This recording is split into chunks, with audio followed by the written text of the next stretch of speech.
Hello guys, आज की जो वीडियो है वो दिल्ली यूनिवर्सिटी एमए हिस्ट्री की मैं बात करूँगा। अगर आपको master of arts MA history करनी है तो एंट्रेंस एग्ज़ाम का कौन सा पेपर पैटर्न फॉलो होगा और एलिजिबिलिटी क्राइटेरिया क्या है और सीट कौन सी है, सीट के अंदर कैटेगरी 1 एंड कैटेगरी 2 ये है क्या, मैं आपको बताता हूँ। ठीक है, तो सबसे पहले ये जो है, ये मैंने जो चीज़ है ये CUT PG के बुलेटिन से ली है और अभी मैं UG के बुलेटिन मतलब ड्यू का भी बुलेटिन दिखा दूंगा। ठीक है, तो यहाँ पे जो आपका पेपर पैटर्न फॉलो होगा वो HUQP09 वाला, यानी 09 वाला फॉलो होगा। हिस्ट्री आपको करनी है, MA हिस्ट्री करनी है, पेपर पैटर्न 2 फॉलो होगा, जिसके अंदर आपसे 25 जनरल और 75 डोमेन स्पेसिफिक सब्जेक्ट से क्वेश्चंस होंगे। अब ये डोमेन स्पेसिफिक क्या है और ये 25 जनरल क्या है, तो अभी मैं आपको आगे एक्सप्लेन करता हूँ अच्छे से। लेकिन ये 75 जो है आपके 75 क्वेश्चन, यानी 100 में से जो 75 क्वेश्चन होंगे वो हिस्ट्री से होंगे, हिस्ट्री से होंगे, ये चीज़ ध्यान रखना। ठीक है, हिस्ट्री से रिलेटेड होंगे और हिस्ट्री बेसिकली जो UG लेवल पे पढ़ाई जाती है उसी से क्वेश्चंस होते हैं। ठीक है, तो अब मैं बात करता हूँ एलिजिबिलिटी क्राइटेरिया की। तो एलिजिबिलिटी क्राइटेरिया बेसिकली यहाँ पे ये है, आपके पास BA की डिग्री या BSc या BCom की डिग्री होनी चाहिए, यानी बैचलर डिग्री आपके पास होनी चाहिए, ये कंपलसरी है। और अगर आप देखो MSc यानी MCom और MA वाले स्टूडेंट हो, मास्टर डिग्री आपके पास है तो आप लगा सकते हो, अदरवाइज़ ये कंपलसरी नहीं है, आपको कोई एक ही चीज़ फॉलो करनी है। तीसरी यहाँ पे जो इम्पोर्टेंट चीज़ है वो ये है, अगर आपने BA जो है history, BA honours history due से करी है तो ये चीज़ ध्यान रखना, आपके जो है 50% कम से कम होने चाहिए नंबर उसमें, अनरिजर्व्ड OBC और EWS कैटेगरी के लिए। और अगर आप क्या नाम है SC और ST और PWBD वाले स्टूडेंट हो तो आपके लिए कम से कम 45% होनी चाहिए अगर आपने ड्यू से BA ऑनर्स हिस्ट्री करी है।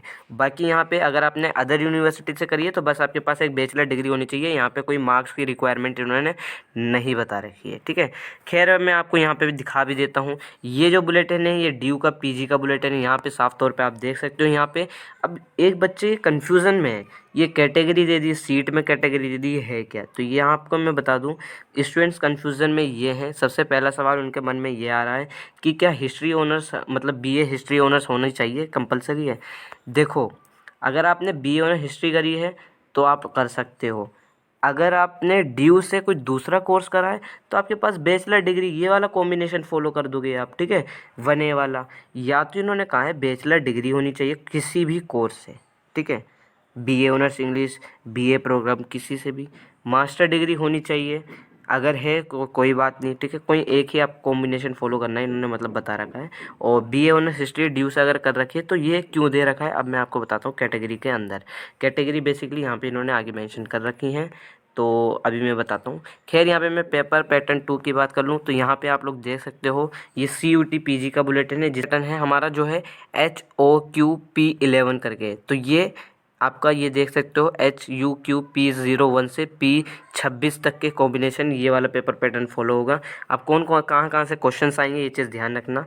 आपका जो है यहाँ पे हिंदी या इंग्लिश कॉम्प्रिहेंशन आएगी, वर्बल एबिलिटी। ठीक है, वर्बल एबिलिटी या कॉम्प्रिहेंशन से क्वेश्चंस आएंगे, 25 क्वेश्चंस मैं बता रहा हूँ कहाँ से आएंगे। ठीक है, दूसरा है जनरल अवेयरनेस से क्वेश्चन आएंगे, और तीसरा जो है मैथमेटिकल से क्वेश्चंस आएंगे, ये चीज़ ध्यान रखना, मैथमेटिकल या क्वांटिटेटिव एबिलिटी और एनालिटिकल स्किल से 25 क्वेश्चंस आएंगे, ये चीज़ आपको ध्यान में रखनी है, 25 क्वेश्चंस। अब दूसरा जो है आपके 75 क्वेश्चंस कहाँ से होंगे, जो मैंने आपको बेसिकली बता दिया, हिस्ट्री से रिलेटेड क्वेश्चन होंगे। और हिस्ट्री ज़्यादा कौन सी लेवल की होती है, हिस्ट्री जो UG लेवल पर पढ़ाई जाती है। ठीक है, बाकी डिटेल वीडियो जब सिलेबस आएगा तो मैं आपको बता दूंगा, इन्फॉर्म कर दूंगा। अभी 22 का सिलेबस नहीं आया तो 21 के सिलेबस से आप लोग अभी 23 का सिलेबस नहीं आया है तो आप लोग 22 का सिलेबस से हेल्प ले सकते हो। अब यहाँ पे मैं बात करता हूँ सीट की।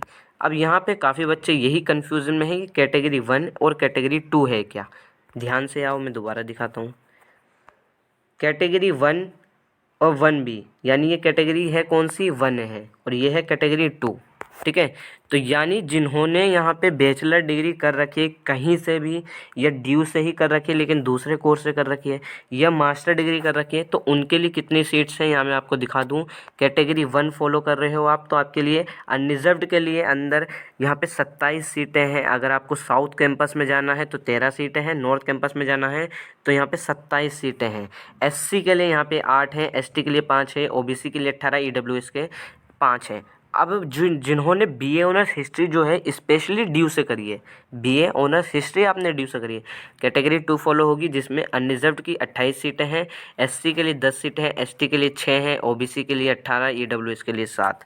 साउथ कैंपस में यहाँ पे बात कर रखी है, आप लोग चेकआउट कर लो। फिर यहाँ पे इन्होंने कॉलेज वाइज भी बता रखा है, दौलत राम के लिए कितनी सीट है। अब मैं आगे बात करूँ वहाँ एनसी वेब की।